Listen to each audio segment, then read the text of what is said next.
I think where we've gone wrong for a lot of the time, and the reason why happiness can feel so inaccessible and so difficult to experience, particularly at the moment with things going like cost of living crisis, a widening political divide, climate crisis. We go, why is happiness so hard? I would argue it's because we fundamentally have categorized happiness as an outcome. You look even at things like, the Declaration of Independence and the US Constitution, the founding fathers enshrined the pursuit of happiness as an inalienable human right. They didn't enshrine the experience of happiness. They said, Yes. you're allowed to chase it. Oh, but will you experience? Who knows? And the challenge with this, when we set this idea that happiness is an outcome, we fall into something called the hedonic treadmill or the happiness trap. Hi, I'm Dr. Jodie Richardson, and this is Well, Hello Anxiety. In a world that often moves too fast, we're here to pause, breathe, and understand anxiety together. Each episode will explore practical strategies, share honest conversations, and uncover the science behind anxiety and well-being, all while creating a space where it's okay to not be okay. Let's continue this journey together. If happiness is something that has felt out of reach for you, you are in for such a treat today. I am joined by an incredible guest who is another Aussie like me.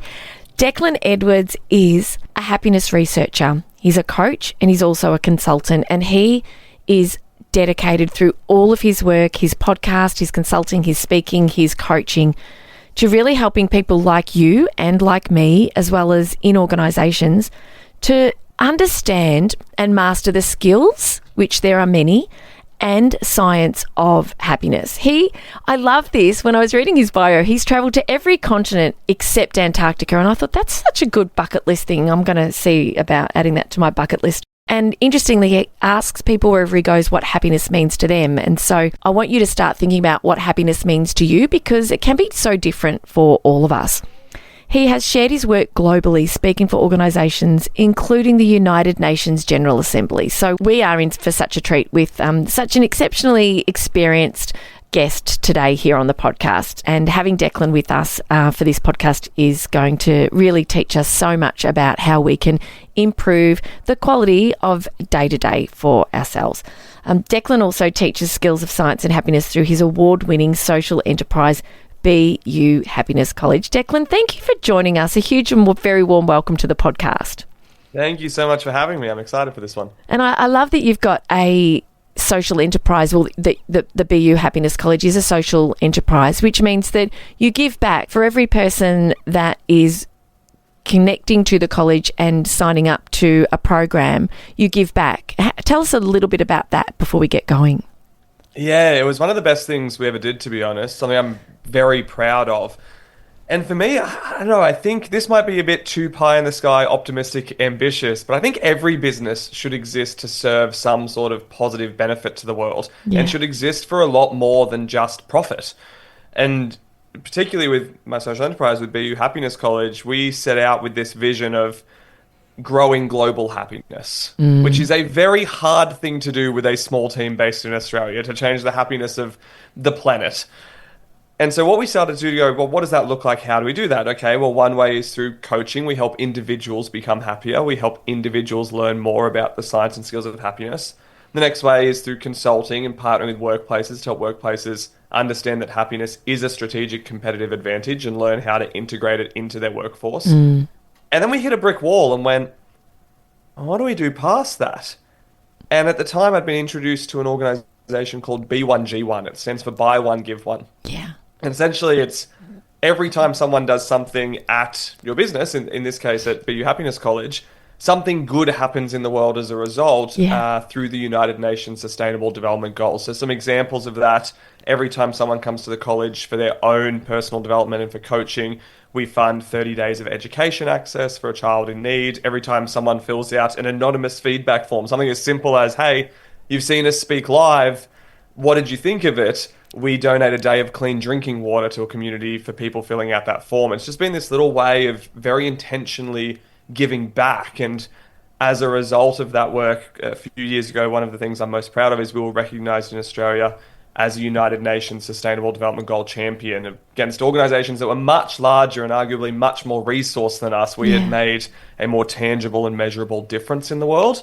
And it's something that I deeply, deeply believe in. I do appreciate and want to thank you for the efforts that you are going to not only make a difference kind of within your orbit of what, the people that you connect with, but through your social enterprise, the global difference that you're making. And we can all make more of a difference than we realise. And one of the skills of happiness is kindness, is giving back, isn't it? So I want us all to kind of remember that we can all make a difference. One of the things, Declan, that we know is that you ask people, what do you want? Most people will say, maybe they might say, I want to win the lottery, although who buys a ticket these days? But many will say, I want to be happy. And a lot of people are kind of on this quest, want to live a happier life and feel like they're kind of chasing it, but it feels out of reach. What's the first thing that you'd like to say to the listener who's kind of going, yep, that's me, kind of putting their hand up and saying, yep, that's how I feel? Yeah, I mean, look, the first thing I'll say is to any listener who's actually not doing that right now, putting their hand up and going, yes, happiness is important to me, I would challenge that because I'm yet to come across someone who doesn't find happiness valuable and important in life. We may dress it up under other words. So I might say what's something you're pursuing at the moment, and people say, I want to buy my own house. Okay, why do you want to buy your own house? Well, it feels like an accomplishment and achievement. It gives me financial security. Okay, why is that important to you? And if you ask why enough times, eventually, no matter what the goal is that people are pursuing, eventually it always lands on happiness. We fundamentally do not set and pursue goals in life that are void of the perceived gain of happiness. It's so core to our human nature. And you mentioned very kindly in my introduction how I've been doing this research where I ask people around the world what happiness is to them. And what stood out to me is everyone has an answer. There's some common threads that unite everyone, but then we have our own little personal recipes for happiness, our own little personal flavor for how we achieve and experience happiness in our life. So I would argue that this is something that's common to every human being. We all care about happiness. I think where we've gone wrong for a lot of the time, and the reason why happiness can feel so inaccessible and so difficult to experience, particularly at the moment with things going like cost of living crisis, a widening political divide, climate crisis, we go, why is happiness so hard? I would argue it's because we fundamentally have categorized happiness as an outcome. You look even at things like, the Declaration of Independence and the US Constitution, the founding fathers enshrined the pursuit of happiness as an inalienable human right. They didn't enshrine the experience of happiness. They said, you're allowed to chase it.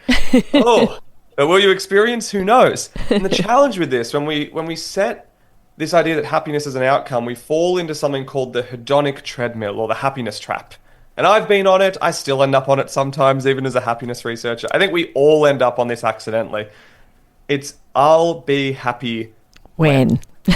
Insert whatever you want afterwards, right? We're always chasing. And I would encourage, if you're listening to this, I'd encourage you to go, what's my hedonic treadmill? What's my I'll be happy when?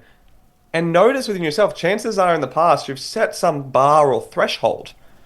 And then you may have achieved it, and we felt happier and felt great for, a few minutes, a couple of days, a week, and then the cheeky benchmark for happiness moved. Yeah. And we spend our life chasing. So the first thing I would encourage people to do is to try to challenge this notion that happiness is an outcome, and instead start seeing happiness as a series of skills, which means that it can be learnt about, it can be practiced, it can be honed, and like any skill, you're going to stuff it up along the way.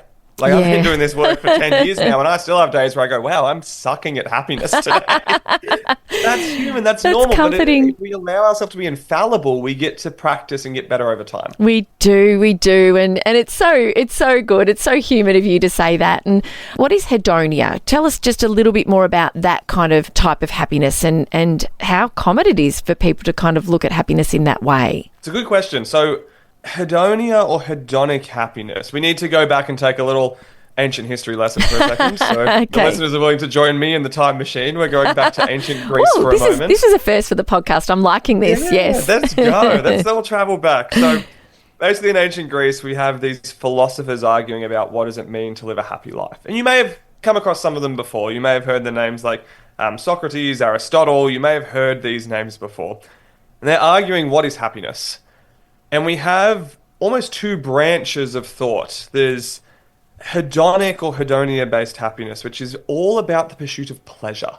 This argues that the secret to happiness is to experience as many pleasurable feelings as possible and reduce or minimize the amount of negative or difficult feelings we experience. And I say negative in bunny ears and air quotes because I don't think there are things as negative emotions. So basically, this creates a society where we're pursuing things like accomplishment, success, achievement, and these have then been exacerbated by, a lot of individualistic, capitalistic societies that we grow up in. So places like Canada, the UK, the US, Australia, a lot of our structure and societal systems are built around, well, if you achieve X, then you'll be happier. Just look at advertising. It all says if you buy this thing, your life will be notably better and happier. And so we chase pleasure, we chase joy. And I don't think there's anything wrong with that. I think sometimes we do an overcorrect and go, oh, pursuit of pleasure, bad, immoral, not good.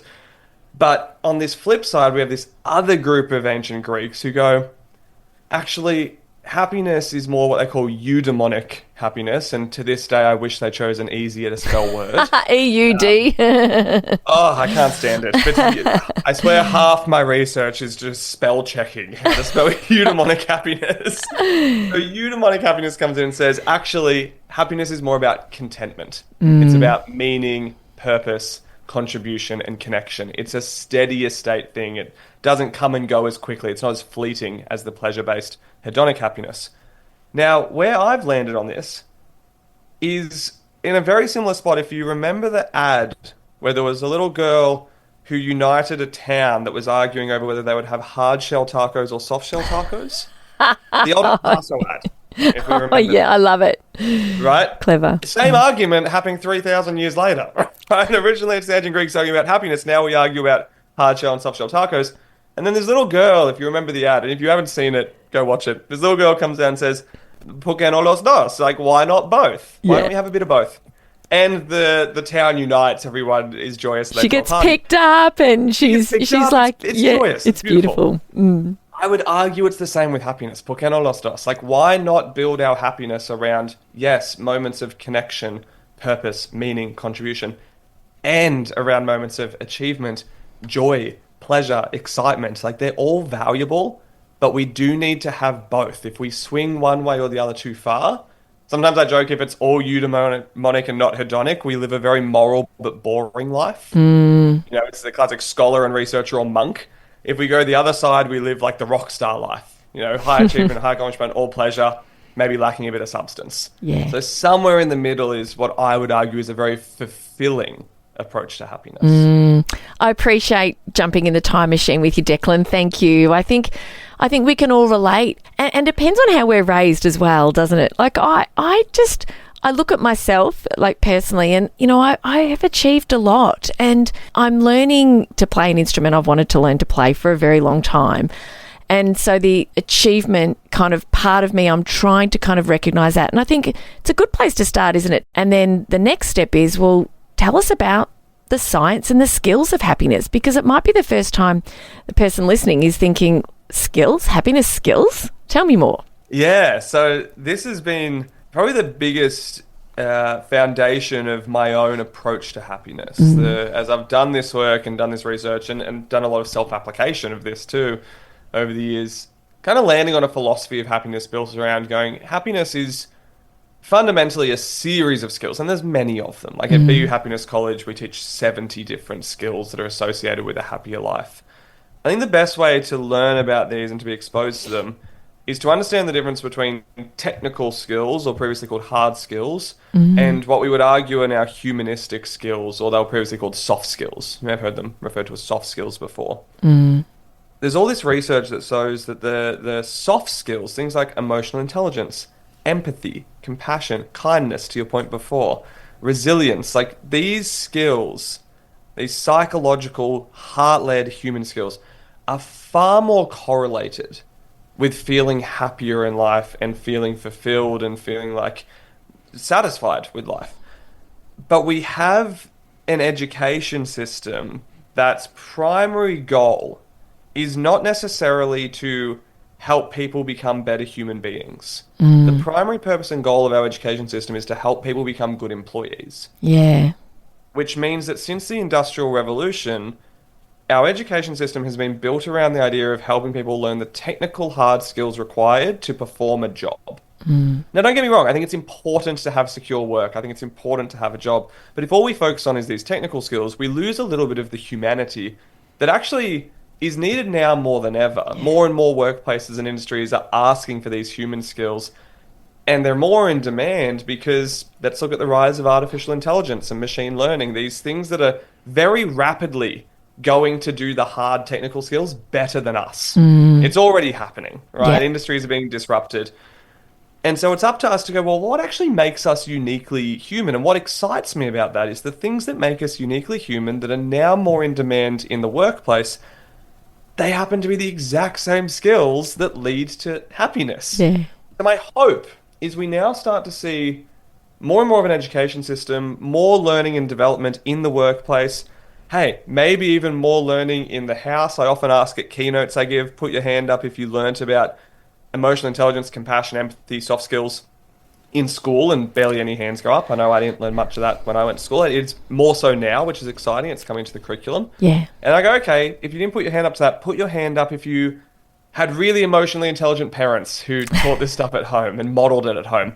And again, not many hands go up. And I don't think that's a way of blaming previous generations. I do believe everyone is doing the best they can with what they have. But what I'm hopeful for now is we're seeing a generation come through that values these skills and is invested time into learning about them, whether that time be formally like going to a college like the Happiness College that I run, or listening to podcasts like this. The fact Yeah. that people are listening to these sort of conversations is very exciting and inspiring for me and sparks a lot of hope for the future.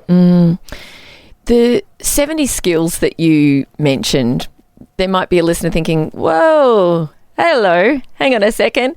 We have a plethora of research now in happiness science that can show us what can genuinely make a difference. What can, when you put a particular skill that you've learned, a happiness skill, into practice, that it can make a genuine difference to the happiness that you feel. Before we dive into the skills, can we please speak for a moment about the role of different emotions? Because we do love to feel happy. Gosh, Declan, I went to a trivia night on Saturday night and it was our cricket club fundraiser and we came last. Our team came dead last. I got the first question right and I was like, oh, what a great start. Well, I wasn't much help after that. But did we laugh? We laughed and laughed at the joy of other tables getting things right, the disappointment and the funnier, things we got wrong.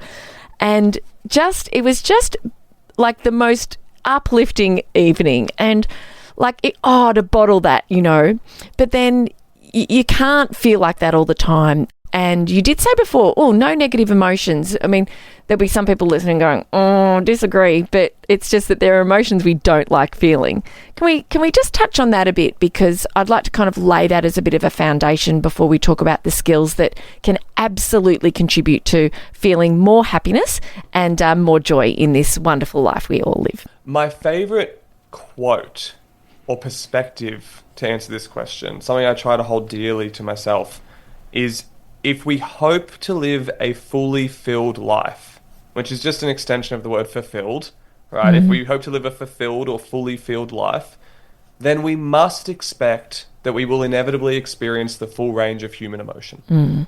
That they'll all have a purpose. Sadness, anger, anxiety, fear, guilt, shame, all of these feelings, they're going to have some form of purpose and they're going to show up in some way. And so learning how to meet them with curiosity and with acceptance rather than judgment is such a powerful thing because, and this was one of the earliest lessons I had when I was learning about this for myself, I noticed how quickly I could snowball these. Let's say, for example, something doesn't go to plan that day. And now I feel a little bit frustrated, right, that it didn't go to plan. Life didn't follow my plans. How dare it? Right? If I then judge that feeling and I judge myself for feeling frustrated, which is a very common thing to come out of something I'm very mindful of as a happiness researcher, is to not skew into the toxic positivity movement. We're seeing a little bit of online on Instagram, the good vibes only, don't think negative thoughts, don't think that way. Like, it's a terrible, terrible thing for people psychologically. But I was there for very early years in doing this research. I was in the toxic positivity movement. I was a proponent of it. My God. What I can see in hindsight now is when I am frustrated that life doesn't go to plan and I judge myself and go, oh, wait, I'm not meant to feel frustrated. Well, now I'm frustrated about frustration. And then if I keep judging it and keep wrestling with it and fighting it, well, now I feel shame about judgment, about frustration, about frustration. And then when the shame goes on for too long, I get into a guilt trap. And now I'm feeling guilt about shame, about judgment, about judgment. And all of this becomes such a big snowball of emotion that could have just been me going, hey, I'm feeling frustrated at the moment. And that's okay. Yeah. And what do I do about that? And how do I meet that with a bit of compassion and understanding? Rather than judging and going, I'm not meant to feel this way. I shouldn't feel this way. So that's the first thing I'd share on that. The other thing I'd share on this perspective, which I've come to believe so wholeheartedly, I would actually argue that you can experience a form of happiness in every chapter and moment of life. And the reason I say that is happiness is actually an emotional umbrella term. And under that is all these things like pride, excitement, joy, connection, like all these different forms of happiness exist. Do I think you're going to experience joy in every moment of life? Definitely not. Do I think you're going to necessarily feel proud of yourself in every moment of life? Also no. But I think there's always a form of happiness there. Because we are emotionally complex creatures, we can feel things that seem opposite. The example I always give for this is grief. Losing someone that we deeply love and care about, an experience that's so human, we all experience it in our life at some stage. Grief, we experience this massive amount of loss and of sadness, but intertwined with that loss and sadness is often an experience of love, which is an expression and form of happiness. There's also normally some element of nostalgia, positive memories, and joy looking in retrospect. And so I challenge this notion that so many people say to me, well, we can't be happy all the time. I say, actually, I think you can. It's up to us to find the little elements, the little sprinkles, the little glimmers and silver linings of happiness that are always present, even in times. The other example I give is in times of great challenge. It's possible to find and experience a moment of meaning in challenge. And so I'd encourage people to go, all emotions are valuable. All emotions are here for a reason. Let's accept them and not judge them and fight them. And even in our hardest times, can we challenge ourselves to find happiness in some shape or form? Even if it's just a little expression of it, it's still meaningful. It's still valuable. It is. We hurt where we care. So much of what hurts and pains us can be related to the things that bring us the most joy and happiness and meaning and purpose. And yes, we could skate along and not make connections and not find purpose and meaning and have, find joy and pleasure in maybe spending money or food or drink or those hedonic pursuits. But when we do put roots down and make connections, and even with the pet, which, listeners will know that I love dogs so much. I really love animals. And, we've lost, many of us have lost someone that we love or even a pet or had a sense of loss. And you feel that so deeply because you had so much love and joy and connection. I was speaking with someone very dear to me. Actually, my mum doesn't mind me talking about her. Actually, I can say that. She's got some struggles at the moment. And I was talking to her about this struggle and I actually sort of said, could you set aside just a little bit of time each day and just sit and spend just a few minutes sitting with it. Doesn't have to be for long, but just starting to build that willingness to notice and name it and sit with it without the need to kind of push it away. And I must check in with her to see how that's going, because it's very natural for us, isn't it, to want to look to the next shiny thing that might make us feel a little bit better, but in the long run, it's not doing us any favours. So let's come back to the skills and science. So we obviously won't sort of talk about all 70 happiness skills, and I love that that's available for people through your college and through your work. Tell us about the science of happiness and some of the skills that the person listening can say, right, today, listening to this podcast, I've got something new in my toolkit that I can put into practice and start to experience some positive change. Yeah, so I mean, you alluded to it earlier, the science of happiness and understanding happiness from a scientific lens comes from the field of research known as positive psychology. And I consider myself very fortunate to stand on the shoulders of giants who came before me. And people like Dr. Martin Seligman, Mihai Csikszentmihalyi, like Sean Aker, all of these incredible Brené Brown, Kristen Neff, all these amazing researchers who have dedicated their careers and their life to going, what does it actually mean to live a good, happy, fulfilling life?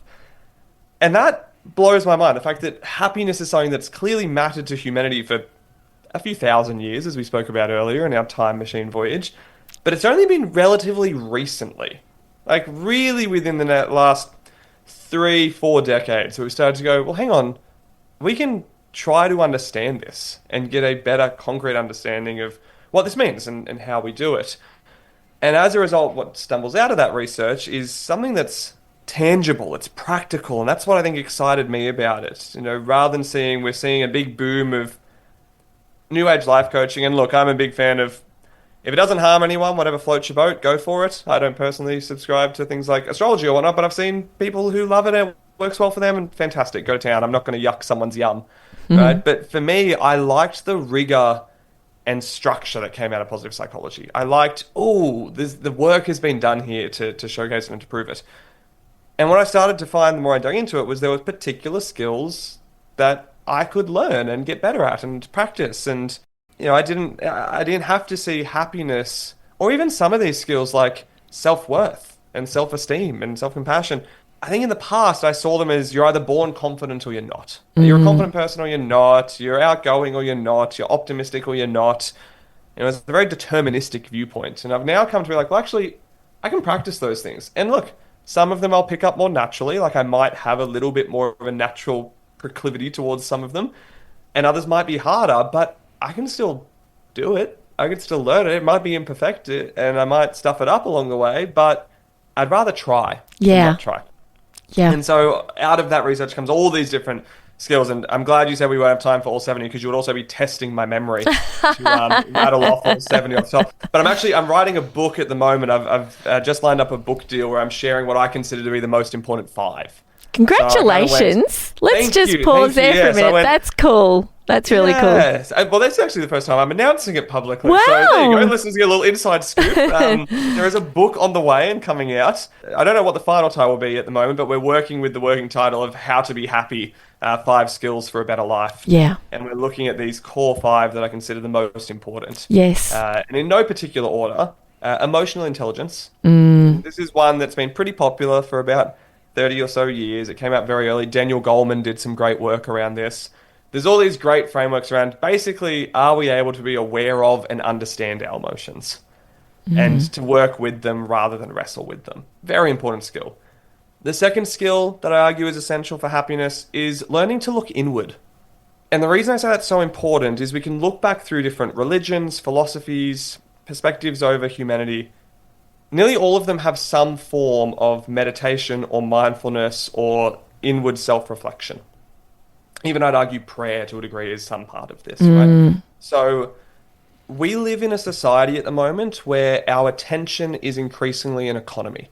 Like right now, there are billions of dollars being poured into how do we keep your attention on social media for longer? How do we get you to watch this ad? How do we get you to buy the newspaper? Like attention is an economy now. And we're bombarded with ads. I think I was reading a report recently actually that showed in the last generation, so in, since I was born essentially to now, in the last generation of people, it's something crazy. Like it's 10 times more ads that we're seeing per day than we used to. So we're just bombarded by it.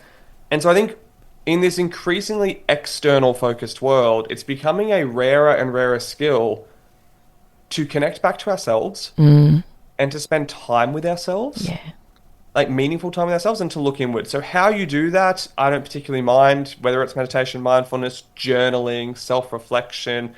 I don't particularly care, but I do care that we have something sacred where we reconnect with ourselves and spend quality time with us.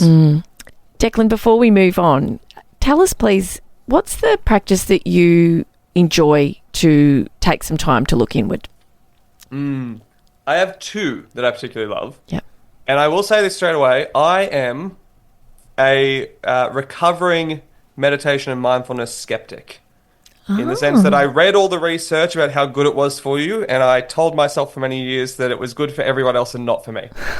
Because Because I tried it and I sucked at it. I tried sitting down in lotus position with my eyes closed, and I had a very perfectionistic approach to meditation and mindfulness. Yeah. I went, I have to shave my head and sit under a waterfall or something. Right? And No, look inward. setting yourself up to fail. Exactly, right? Which just sets up judgment. So what I do now for looking inward, I'm a massive believer in time in nature. So going for walks outdoors, trying to not have distractions with me.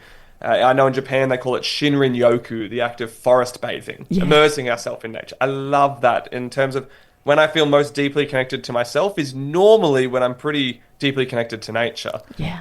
And then the other one is I've started using, instead of a written journal, sometimes my mind moves quite quickly, and listeners can probably pick up on that in just how I talk as well. It can be a little erratic in there. And so to write things down in a journal, I wrestled with. Sometimes I'll still do it. But my preferred way of journaling and reflecting in that lens is audio journaling. So I have an app called Otter, and I'll go for a walk and I will just turn on the microphone function and I will just speak about what's on my mind. Yeah. Almost like I'm talking to a friend, but no one's there to reflect it back to me. The reason I like this is afterwards I get a little transcript of what I spoke about and it pulls out keywords. So if I do this for a few days or a few weeks, maybe even a month, I can look back and go, that's been on my mind a lot lately. Like that thing that's happening at work, or that conversation that I know I should probably have with a friend that I haven't had yet. It's like whatever it is that's stewing in there, I get to see it come up multiple times.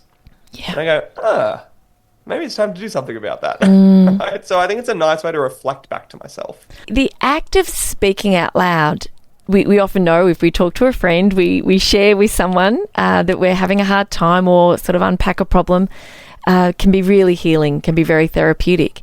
And it's really about finding your fit, isn't it? It's about finding what works for you. It can be easy to dismiss something when we say, I tried that, it didn't work.